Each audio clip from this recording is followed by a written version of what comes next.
Today will discuss about lecture number 17 derivative. विद्यार्थी मित्रांनो, आपण डेरिव्हेटिव्ह डिफरेन्शिएशनमधलं लेक्चर नंबर 17 स्टार्ट केलेलं आहे. यामध्ये आपला अभ्यास चालू आहे. आज नवीन कॉन्सेप्ट आहे डेरिव्हेटिव्ह ऑफ इम्प्लिजिट फंक्शन. आजपासून आपल्याला इम्प्लिजिट फंक्शनचा डेरिव्हेटिव्ह काढायचा. नेमकं इम्प्लिजिट फंक्शन काय असेल त्याच्याविषयी आपण या ठिकाणी चर्चा करू. Derivative of implicit function. आता यामधला एक शब्द आपल्या ओळखीचा आहे फंक्शन. त्यामध्ये डेरिव्हेटिव्ह ओळखीचा आहे, इम्प्लिजिट नवीन आहे. इम्प्लिजिट फंक्शन जर शिकायचं असेल तर आपण पहिले काही फंक्शनचा विचार करू ज्याच्याविषयी ऑब्झर्वेशन करा. इकडं पहा, y is equal to x cube plus 2x square minus x plus 1. y is equal to x raise to the power 4 plus 3x square minus 2x plus 7. y is equal to sin square x plus tan x plus x square x. y is equal to log x plus e raised to the power x plus x plus 2. y is equal to tan of x e raised to the power x plus x square minus 4. y is equal to 80 square plus 280 plus 4. y is equal to t cube minus 2t plus 7. असे हे उदाहरणं तुम्हाला observe करायचे. पहिलं उदाहरण, दुसरं उदाहरण, तिसरं, चौथं, पाचवं, सहावं. आणि या उदाहरणामध्ये तुम्हाला विचार करायचा आहे y कोणाचं फंक्शन आहे. ज्यावेळेस आपल्या मनाला असा प्रश्न पडते y कोणाचं फंक्शन आहे त्यावेळेस y मध्ये या ठिकाणी x फंक्शन आहे, y x फंक्शन आहे, y x फंक्शन आहे, y x फंक्शन आहे, y टीचं फंक्शन आहे, y टीचं फंक्शन आहे. म्हणजे या ठिकाणी एकच व्हेरिएबल आहे. ज्या ज्या ठिकाणी एक व्हेरिएबल असतो अशा फंक्शनला एक्सप्लिजिट फंक्शन असे म्हणतात. तुम्हाला शिकायचं इम्प्लिजिट, पण पहिले तुम्हाला एक्सप्लिजिट फंक्शन समजलं पाहिजे. असं जे फंक्शन असते त्या फंक्शनला आपण एक्सप्लिजिट फंक्शन असं म्हणतो, ज्या फंक्शनमध्ये एकच व्हेरिएबल असतो. मग तो एक्स बी चालतो, तो टी बी चालतो, तो एम बी चालतो, एन बी चालतो. वन व्हेरिएबल जर असेल तर अशा फंक्शनला तुम्ही एक्सप्लिजिट फंक्शन असं म्हणायचं. मग तुम्हाला प्रश्न पडला असेल, सर का हो आपल्याला इम्प्लिजिट फंक्शनचा अभ्यास करायचा आणि तुम्ही पहिले सुरुवातीला आम्हाला एक्सप्लिजिट फंक्शन सांगून राहिले. बरोबर आहे. पहिलं आपल्याला इम्प्लिजिट फंक्शनमध्ये काय असते, एका व्हेरिएबलचा अभ्यास करायचा आहे. तो एक जो व्हेरिएबल असतो त्याला आपण एक्सप्लिजिट फंक्शन असं म्हणतो. त्याचा जो जनरल फॉर्म्युला असतो तो असतो y is equal to f of x or f of x must be equal to 0. आता इथं तुम्ही f of t is equal to 0 घेऊ शकता, f of n is equal to 0 घेऊ शकता. म्हणजे एक व्हेरिएबल ज्या फंक्शनमध्ये असेल त्याला एक्सप्लिजिट फंक्शन असं म्हणतात. आता थोडं उदाहरण वेगळं घेऊ आणि मग आपण त्याची डेफिनेशन पाहू. इकडं पहा, y square is equal to 4x असं आलेलं असेल, किंवा याला तुम्ही असं लिहिलं वाय स्क्वेअर मायनस 4x बरोबर 0 लिहिलेलं असेल. इथं तुम्ही लिहिलं असेल x square plus y square is equal to r square. तुम्ही लिहिलेलं असेल ax square plus 2hxy plus by square is equal to 0. इथं तुम्ही लिहिलेलं आहे x raise to the power m y raise to the power n x plus y raise to the power m plus n. बरोबर का. इथं लिहिलेलं आहे तुम्ही cos inverse x square minus y square upon x square plus y square is equal to 100. तुम्ही इथं काय लिहिलेलं आहे पहा, वेगवेगळ्या फॉर्मॅटमध्ये e raise to the power x cube minus y cube upon x cube plus y cube is equal to k. आता हे जे तुमच्या डोळ्यासमोर फंक्शन आलेलं आहे या फंक्शनचा जर तुम्ही अभ्यास केला तर या फंक्शनमध्ये ॲट ए टाईम दोन व्हेरिएबल येऊन राहिले. तुम्ही म्हणता तर इथं बी वाय इथं बी एक्स आहे, तसं नाही आहे. F of x is equal to म्हणजे तुम्ही या वायच्या जागी असं एफ ऑफ एक्स लिहू शकता. बरोबर. इथं तुम्ही एफ ऑफ एक्स लिहू शकता. म्हणजे या ठिकाणी तुमचं एफ ऑफ एक्स किंवा वाय लिहिलेलं असेल तर हे फंक्शन झाले. या फंक्शनमध्ये एक व्हेरिएबल्स आहे, पण इथं जर तुम्ही अभ्यास केलेला असेल तर या फंक्शनमध्ये दोन दोन व्हेरिएबल्स आलेले. पहा इथं वाय आणि एक्स आलेलं. तुम्ही म्हणता इथं पण वाय आणि एक्स आहे. नाही, हे फंक्शन आहे. वाय सिम्बॉल आहे त्याचा, इन टर्म्स ऑफ एक्स आहे, इन टर्म्स ऑफ एक्स आहे. वन व्हेरिएबल असेल तर एक्सप्लिजिट फंक्शन, दोन व्हेरिएबल असतील ते इम्प्लिजिट फंक्शन. यामध्ये दोन व्हेरिएबल्स आले, यामध्ये दोन व्हेरिएबल्स आहे, यामध्ये दोन व्हेरिएबल्स आहे, यामध्ये दोन व्हेरिएबल आहे, यामध्ये दोन व्हेरिएबल आहे, यामध्ये दोन व्हेरिएबल आहे. पण आता इथं दोन व्हेरिएबल कोणकोणचे, एक्स आणि वायच आहे. मग असे जे टाईपचे फंक्शन असतात त्या टाईपच्या फंक्शनला इम्प्लिजिट फंक्शन असं म्हणतात. कोणचं function? Implicit function. The function containing one or more variables, ज्या फंक्शनमध्ये एकापेक्षा जास्त व्हेरिएबल्स असतील अशा फंक्शनला इम्प्लिजिट फंक्शन असं म्हणतो. आपण या वर्षीच्या चॅप्टरमध्ये इम्प्लिजिट फंक्शनमध्ये फक्त दोनच व्हेरिएबलचा डेरिव्हेटिव्ह काढणार, तो म्हणजे एक्स आणि वाय. या ठिकाणी आपल्याला एक्स आणि वाय दिला, त्या फंक्शनचा डेरिव्हेटिव्ह आपल्याला डिटरमाइन करायचा. मग या इम्प्लिजिट फंक्शनचा जनरल फॉर्म्युला काय असतो पहा, याला आपण y is equal to f of x comma y किंवा f of x comma y is equal to 0 असं लिहितात. याचा जनरल फॉर्म्युला काय होता, वाय बरोबर एफ ऑफ एक्स बरोबर 0. याचा जनरल फॉर्म्युला काय, y is equal to f of x y must be equal to 0. हे झालं इम्प्लिजिट फंक्शन. म्हणजे दोन व्हेरिएबलचा अभ्यास आपल्याला ज्या ठिकाणी करायचा तो इम्प्लिजिट फंक्शन असं मध्ये. तुम्ही का सर तुम्ही आत्ता डेफिनेशनमध्ये सांगू लागले होते दोनपेक्षा जास्त व्हेरिएबल असले तर मग काय करायचं. शक्यतोवर आपल्या अभ्यासामध्ये यावर्षी फक्त दोनच व्हेरिएबलचा अभ्यास असतो मिक्समध्ये, एक्स किंवा वाय, कोणतेही दोन व्हेरिएबल, एक्स किंवा टी, वाय किंवा एक्स. पण भविष्यामध्ये 3 किंवा त्यापेक्षा जास्त जर व्हेरिएबल आलेले असतील त्याचाही अभ्यास तुम्हाला हायर वर्गामध्ये करायचा, आता करायचा नाही आहे. हे आले तुमचे एक्सप्लिजिट, हे झालं इम्प्लिजिट. इम्प्लिजिटमध्ये काय असते तुमच्या, in implicit function containing one or more variables. पहा, in this implicit function containing one or two variables, the function containing one or two variables, these types of function is known as implicit function. याला implicit function असं म्हणतो. आपल्याला या implicit फंक्शनचा derivative determine करायचा. हा determine करताना एक साधी गोष्ट आहे, तुम्हाला जनरल फॉर्म्युले माहीत पाहिजे, बाकी काहीच नाही. ते माहीत आहे असं इमॅजिन करू. पहा, if x square plus y square is equal to r square find dy by dx. पहा, बोर्डवर तुम्हाला x square plus y square बरोबर आर स्क्वेअर दिलं, तुम्हाला dy बाय dx काढायचा आहे. हा तुमचा इम्प्लिजिट फंक्शन आहे. या इम्प्लिजिट फंक्शनमध्ये x square plus y square is equal to r square equation 1 दिलं. या ठिकाणी एक्स आणि वाय ही कॉन्स्टंट क्वांटिटी, एक्स आणि वाय हे व्हेरिएबल्स आहे आणि आर ही कॉन्स्टंट आहे. तसं जर तुम्ही त्याच्याकडे पाहिलं तुम्हाला आठवते, this is a standard equation of circle. हे कोणाचं इक्वेशन आहे तुमचं, स्टँडर्ड इक्वेशन ऑफ सर्कल. पण आपल्याला इम्प्लिजिट फंक्शन आहे, याचा डेरिव्हेटिव्ह काढायचा. मग काय केलं तुम्ही, differentiate with respect to x. काय आलं पहा, ddx of x square plus ddx of y square is equal to ddx of r square. R हा कॉन्स्टंट आहे तुमचा, बरोबर आहे. म्हणजे काय येईल पहा, एक्स स्क्वेअरचा डेरिव्हेटिव्ह 2x, वाय स्क्वेअरचा 2y dy बाय dx. पोरं लहान मुलासारखं आरला बी 2r म्हणतात, तो कॉन्स्टंट आहे. कॉन्स्टंटचा डेरिव्हेटिव्ह काय आहे तो 0. याला इकडे ट्रान्सफर करा, 2y dy by dx must be equal to -2x. Here dy by dx must be equal to -x by y. This is a derivative of implicit function. हा तुमच्या implicit फंक्शनचा डेरिव्हेटिव्ह आहे. X square plus y square is equal to r square. Differentiate with respect to x, derivative of x square, derivative of y square, derivative of r square. What is the derivative of x square? 2x. What is the derivative of y square? 2y dy by dx. What is the derivative of constant? 0. Must be 2y dy by dx must be equal to -2x. dy by dx must be equal to -x by y. आता दुसरा दिला या ठिकाणी, इथं दिलेलं आहे y square is equal to 4x. बरोबर आहे. Find dy by dx. काही चिंता करू नका, याचा तुम्हाला डेरिव्हेटिव्ह काढायचा आहे. काय केलं पहा तुम्ही, late y square is equal to 4x differentiate with respect to x.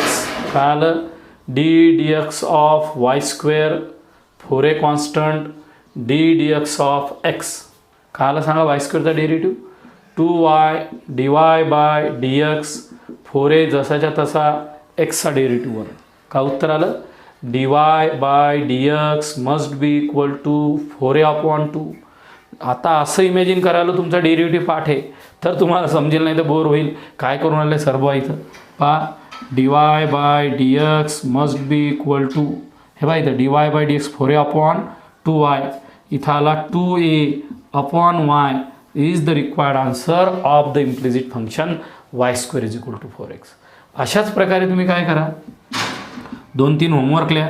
X square plus y square is equal to 25. Find dy by dx बिंदास काढा.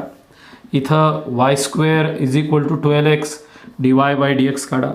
इथं y square is equal to -16x याचा पण dy/dx काढा. हे तिन्ही गणितं तुम्हाला होमवर्क करायचे. पहिला, दुसरा, हा तिसरा, हा चौथा, हा पाचवा. हे सर्व तुम्ही तोंडी सांगू शकता की नेमकं काय आहे. याच्याकडे जर तुम्ही ऑब्झर्व केलं, स्टँडर्ड इक्वेशन ऑफ सर्कल आहे, हे स्टँडर्ड इक्वेशन ऑफ सर्कल आहे, बरोबर आहे.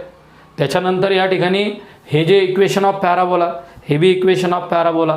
हे नावं नवीन आहे, तुम्हाला पुढं समजणार नेमके कसे आहे, काय करायचे, डेरिव्हेटिव्ह कसे फाइंड आउट करायचे. तर मित्रांनो, तुम्हाला या ठिकाणी 5 उदाहरणं झाली तुमच्या जवळपास या इम्प्लिजिट फंक्शनमध्ये. आता तुम्हाला काय करायचं, इम्प्लिजिट फंक्शनमधला थोडा वेगळा डेरिव्हेटिव्ह काढायचा. वेगळा म्हणजे नेमकं कसा काढायचा पहा. जनरल इक्वेशन घेतो तुमचे जे अभ्यासात झालेले तेच, नवीन एकही इक्वेशन येणार नाही. फक्त तुम्हाला जर एखादं इक्वेशन झालेलं असेल तर त्याचं नाव सांगण्याचा प्रयत्न त्या ठिकाणी करायचा. आता मी काय करतो, इक्वेशनचा लूक बदलतो. काय बदल होतो पहा, लगेच तुमच्यामध्ये थोडा कॉन्फिडन्स कमी होतो. का हो सर, प्रश्न तर वेगळाच विचारला, डेरिव्हेटिव्ह कसा काढू. पहा एकदा प्रॉब्लेम नंबर 6. x² बरोबर 4ay असं जर विचारलेलं असेल तर त्याच्यात आणि याच्यात काहीच फरक नाही आहे, बरोबर आहे की नाही. x² बरोबर 4ay सेम प्रॉब्लेम आहे, सहज कन्फ्यूज करायचं टाकला. याचा डेरिव्हेटिव्ह काय आहे तो पहा, differentiate with respect to x d dx of x² is equal to 4a d dx of y. हा आला 2x must be equal to 4a dy/dx. पहा 2x/4a must be equal to dy/dx. कोणची term आपण त्या ठिकाणी घेऊ शकतो. थोडं वेगळं गणित घ्यायला सुरुवात करणार आपण. 7 x² y² 2gx 2fy plus c बरोबर 0. g f c r constant find dy/dx. दिलेल्या प्रॉब्लेममध्ये तुम्हाला डेरिव्हेटिव्ह काढायचा. त्या डेरिव्हेटिव्हमध्ये तुमचा GFC ही कॉन्स्टंट टर्म दिलेली आहे. मग काय बिलकुल लहान मुलासारखं काय करायचं पहा, या टर्मचा डेरिव्हेटिव्ह तुम्हाला काढायचा. Let x² y² 2gx 2fy plus c is equal to 0. Differentiate with respect to x. Fine पहा d dx of x² d dx of y² 2g constant d dx of x 2f constant d dx of y आणि d dx of c must be equal to 0. कॉन्स्टंटला derivative separate करून टाका. x² derivative 2x, y² 2y dy/dx. Derivative पाठ आहे असं imagine करायलो. 2g जसंच्या तसं dx/dx 1 लिहिण्याची गरज नव्हती. प्लस कोण आलं पहा 2f into dy/dx 2f into dy/dx आणि आले यांनी constant must be equal to 0. या गणितामधल्या एकूण एक टर्ममध्ये 2 आलेला आहे, तर हा 2 कॅन्सल होऊ शकतो. सरांनी काय केलं, डिवायडेड बाय 2. का आलं पहा, डिवायडेड बाय 2. कसं आलं, x plus g in bracket y dy/dx plus f dy/dx is equal to 0. झालं. याला ट्रान्सफर करा, याला ट्रान्सफर करा. या dy/dx कॉमन काढले, इथं राहिलं y plus f minus x minus g. इथं dy/dx must be equal to minus common x plus g upon y plus f. हा झाला डेरिव्हेटिव्ह ऑफ इम्प्लिजिट फंक्शन. फक्त आपल्या मनाला एक प्रश्न पडलेला असेल, सर हे फंक्शन कोणचं आहे, कशाचं इक्वेशन आहे, हे बी इक्वेशन कशाचं आहे. तर आपल्याला पुढं अभ्यासात येऊन राहिलं आहे, त्याच्यामुळं सांगून राहिलो. हा पॅराबोलाचं इक्वेशन आहे, हे सर्कलचं इक्वेशन आहे. पण का सर आत्ताच तुम्ही स्टँडर्ड इक्वेशन ऑफ सर्कल सांगितलं होतं, हे जनरल इक्वेशन ऑफ सर्कल आहे. जे भविष्यामध्ये येईल अशा टाईपचं जे इक्वेशन असते तर जनरल इक्वेशन ऑफ सर्कल असं म्हणतो. आपण या फॉलोइंग टर्मचा डेरिव्हेटिव्ह फाइंड आउट करून राहिलो. पुढं पहा, x² by a² y² by b² is equal to 1 find dy/dx. मोठा इंटरेस्टिंग दिसते आपल्याला equation. x² by a² plus y² by b² is equal to 1. या टर्मचा डेरिव्हेटिव्ह काढायचा असेल तर अभ्यासातनी आपल्या मनासाठी या ठिकाणी ए कॉमा बी हे कोणतं कॉन्स्टंट आहे, पण हे कोणाचं इक्वेशन माहिती आहे का तुम्हाला? हे इक्वेशन ऑफ इलिप्स. कोणाचं इक्वेशन आहे? Equation of ellipse. भविष्यामध्ये तुम्हाला शिकायला भेटणार. तुम्ही सांगा हो सर नवीन नवीन नावं ऐकून राहिले आज. भविष्यात आपल्याला इक्वेशन येणार आहे. Let x square by a square y square by b square is equal to 1. differentiate with respect to x 1 upon a square ddx of x square 1 upon b square ddx of y square आणि derivative of constant. काय आला पाहिजे x स्क्वेअरचा derivative?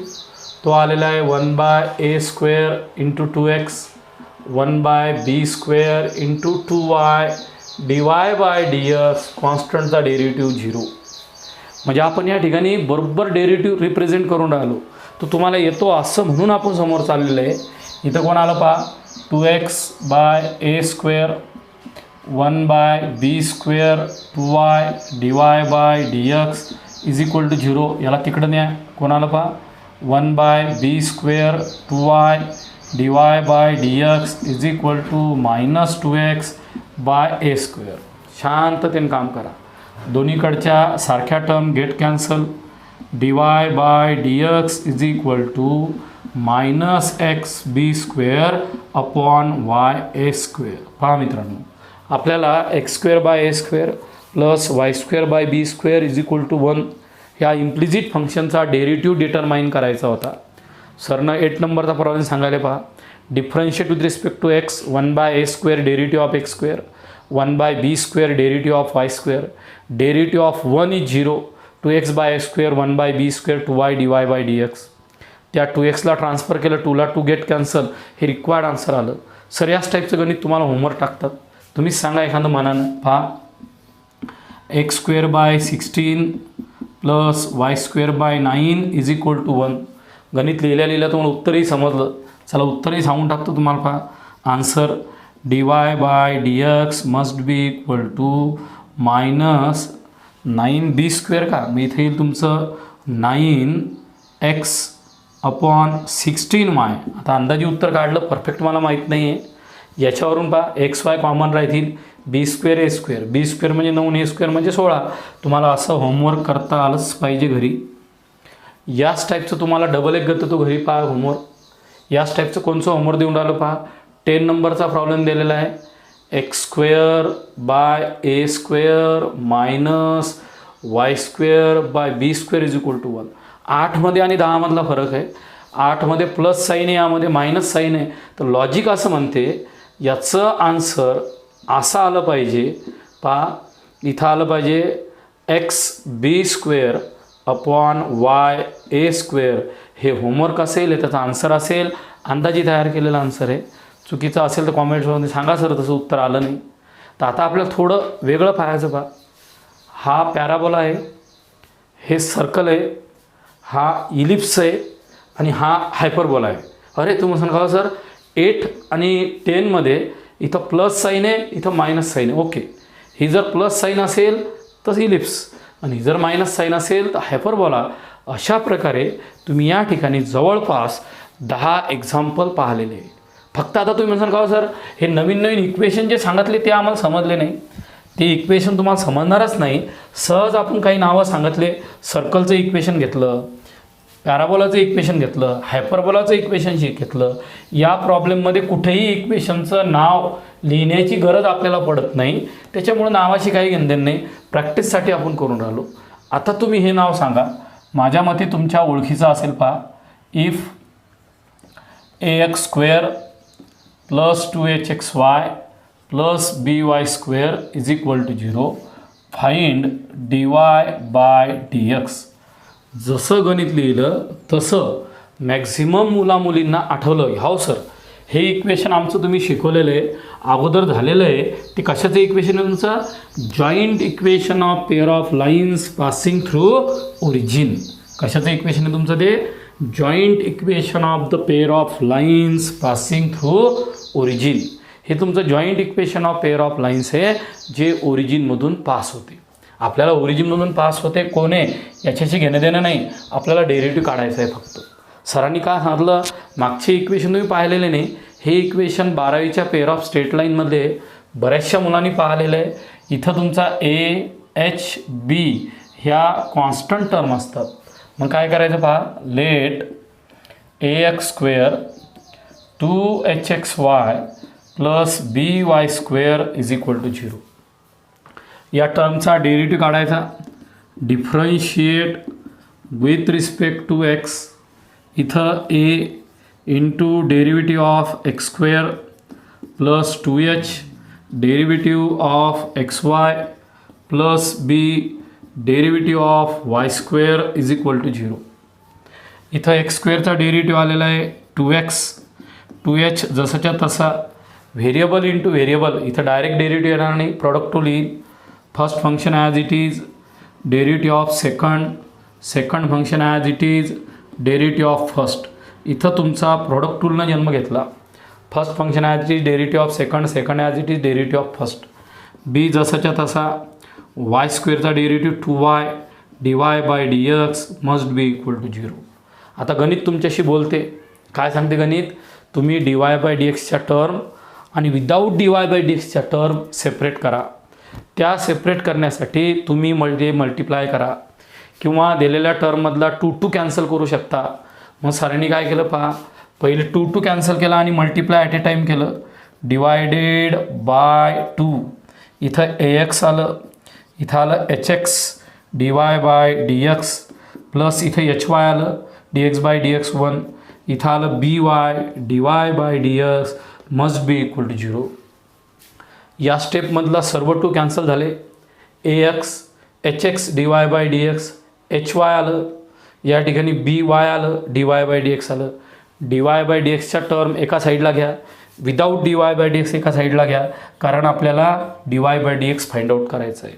इथं काय आलं पहा, hx into dy/dx plus by into dy/dx बरोबर मायनस ax मायनस hy. एखाद्या स्टेपमध्ये लिहिताना जर चूक झाली असेल तर आपण करेक्शन करून घ्या. पहा ती इथं dy/dx कॉमन काढलं, dy/dx कॉमन काढल्यानंतर इथं आलं hx प्लस by. कोण आलं पहा, dy/dx common hx plus by.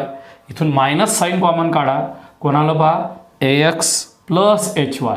कोण आलं, ax प्लस hy. आता आपल्याला डेरिव्हेटिव्ह काढायचा आहे. The value of dy/dx must be equal to minus ax plus hy upon hx plus by. पहा विद्यार्थी मित्रांनो, आपल्याला ax² plus 2hxy plus by² is equal to 0 असं जॉईंट इक्वेशन दिलेलं होतं. Joint equation of pair of line passing through origin या टर्मचा आपल्याला डेरिव्हेटिव्ह फाइंड आउट करायचा होता. सरळ यामध्ये 2 व्हेरिएबल आल्यामुळे याला आपण इम्प्लिजिट फंक्शन असं म्हणतो.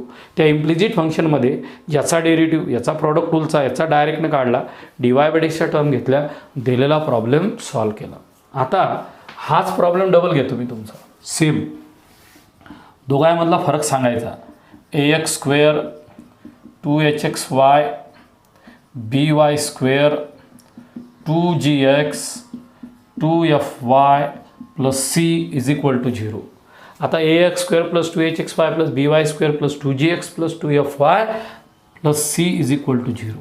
आता मला या टर्मचा डेरिव्हेटिव्ह फाइंड आउट करायचा आहे. याच्याकडे पाहिल्यानंतर असं वाटते बघ दोन्ही सारखंच आहे. इथं a h b g f c हे कॉन्स्टंट आहे. तो का सर आता याचा डेरिव्हेटिव्ह कसा फाइंड आउट करा, ही पहिल्या 3 टर्म तर सारख्याच आहे, ह्या वेगळं आहे, करेक्ट आहे. हे पण joint equation of pair of lines not passing through origin आहे. आपला रूल परफेक्ट पाहिजे, derivative of variable into variable product rule. Derivative of x⁻n into x⁻n-1, derivative of y⁻n, y into derivative of y⁻n, n into y⁻n-1. पहा बोर्डवर या टर्मचा derivative. Late दिलेली term जशीच्या तशी ax² 2hxy plus by² 2gx plus 2fy plus c बरोबर 0. गंतर analysis करा. gfc constant, ahb constant, x स्क्वेअरचा डेरिव्हेटिव्ह 2x, वाय स्क्वेअरचा 2y, derivative of variable into variable product rule.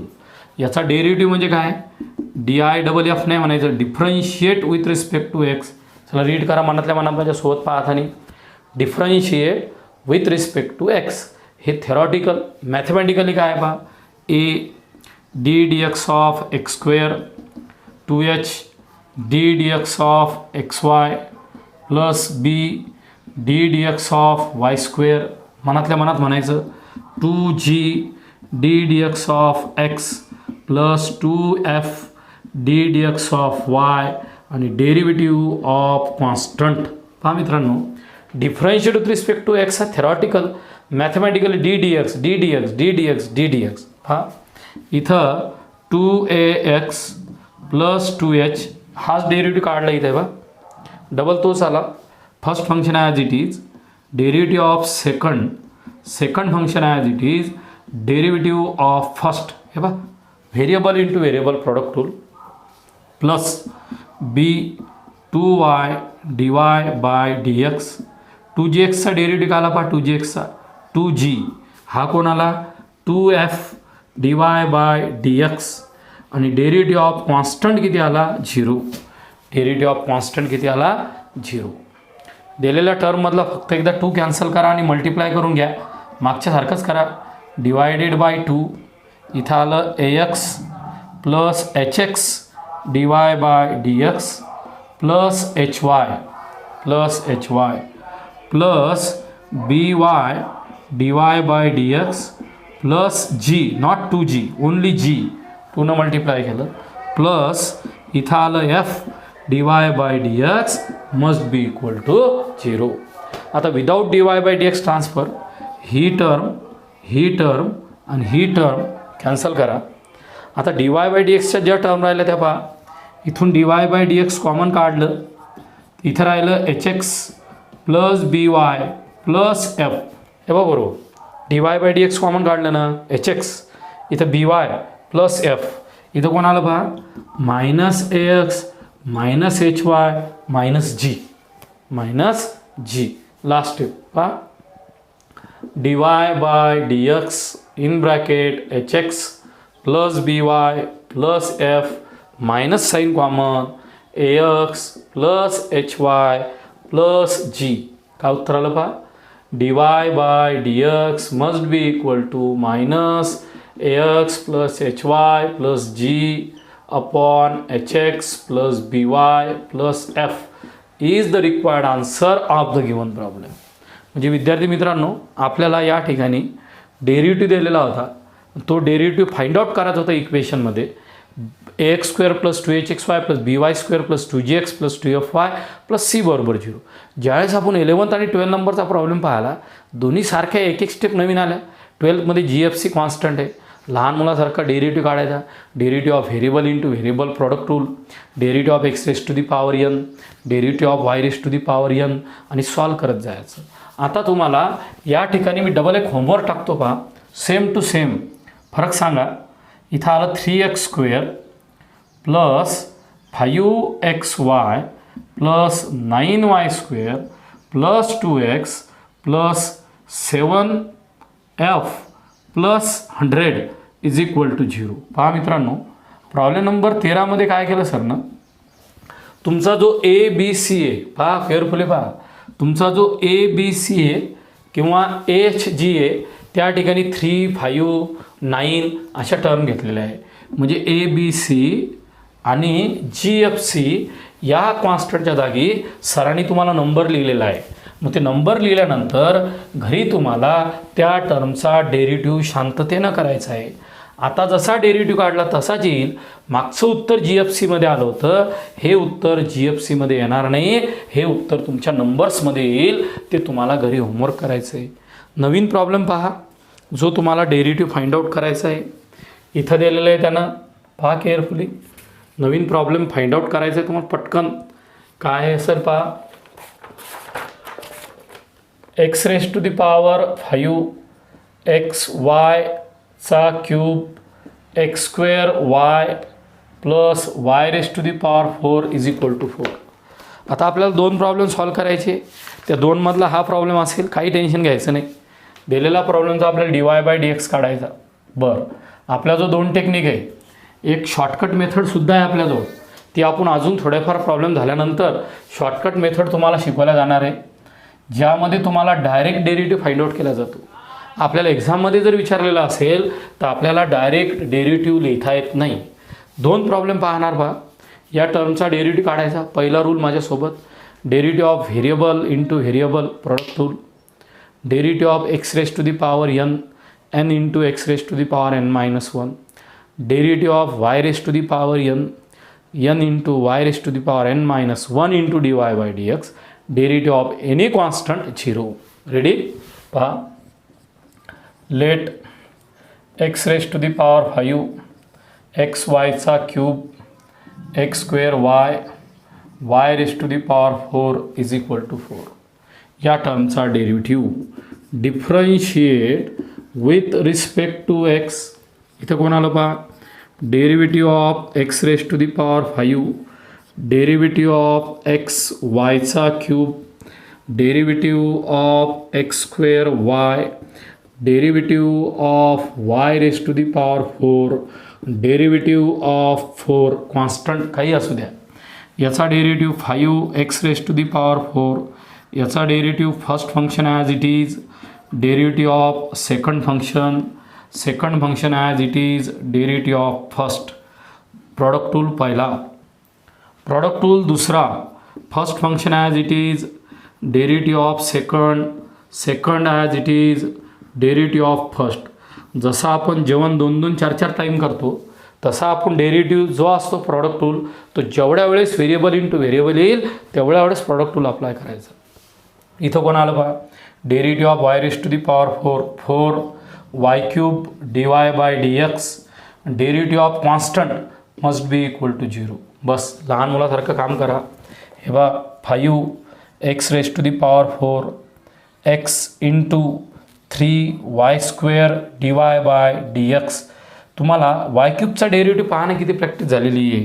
3y² into dy/dx plus या ठिकाणी y³ आलं, dx/dx 1 आलं, plus इथं कोण आलं x² into dy/dx, x² into dy/dx plus 2xy.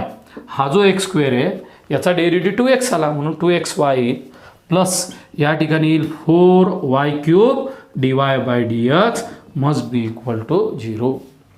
तुम्हाला dy/dx काढायचं आहे. विदाऊट dy/dxच्या टर्म ट्रान्सफर करा. Without dy/dx.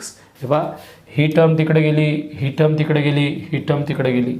काय आलं बा, dy/dx कॉमन काढले, dy/dx कॉमन काढल्या इथं कोण राहिलं बा, 3xy², 3xy² झालं. यामध्ये कोण राहिलं बा, प्लस x², प्लस कोण राहिला x². यामध्ये कोण राहिलं पहा, प्लस 4y³. तुमच्या ज्या 3 dy/dxच्या टर्म होत्या, इथून dy/dx कॉमन 3xy², x², इथं 4y³. हा आला तुमचा -5x⁴ minus y³ minus 2xy. Last step, dy/dx must be equal to minus common 5x⁴ plus y³ plus 2xy अपॉन किती आलं मित्रांनो, 3xy² plus x² plus 4y³, 4y³ हाला रिक्वायर्ड dy/dx. काहीच अवघड नव्हतं, मस्त मजा आली बा. दिलेला प्रॉब्लेम होता, variable into variable product tool घ्यायचा होता आणि पटकन दिलेला प्रॉब्लेम तुम्हाला सॉल्व करायचा होता. असंच 15 नंबरचं गणित तुम्हाला होमवर्क करायचं आहे. पहा, x³ या ठिकाणी प्लस x²y बरोबर आहे, plus xy² same to same आहे, xy² plus y³ is equal to 81. असं गणित तुम्हाला घरी करायचं आहे. सेम टू सेम 100% तुम्हाला प्रॉब्लेम येणारच, बरोबर आहे. त्याच्यानंतर एक प्रयत्न करा, नाही आलं तर तुम्ही कॉमेंट्समध्ये टाका, x√x plus y√y is equal to a√a find dy/dx. आलं तर करा, नाही विचारलं नाही आलं तर कॉमेंट बॉक्समध्ये टाका किंवा पर्सनल फोन लावा, मी समजून सांगेल. इथपर्यंत आजच्या पिरियडमध्ये तुम्हाला इम्प्लिजिट फंक्शनचा डेरिव्हेटिव्ह शिकवला. एक्सप्लिजिट इम्प्लिजिट म्हणजे काय, दोघांचा डिफरन्स कळला. एक व्हेरिएबल एक्सप्लिजिट, दोन व्हेरिएबल इम्प्लिजिट, जवळपास 16 गणिताची आपण प्रॅक्टिस केली. So stop here. थँक्यू.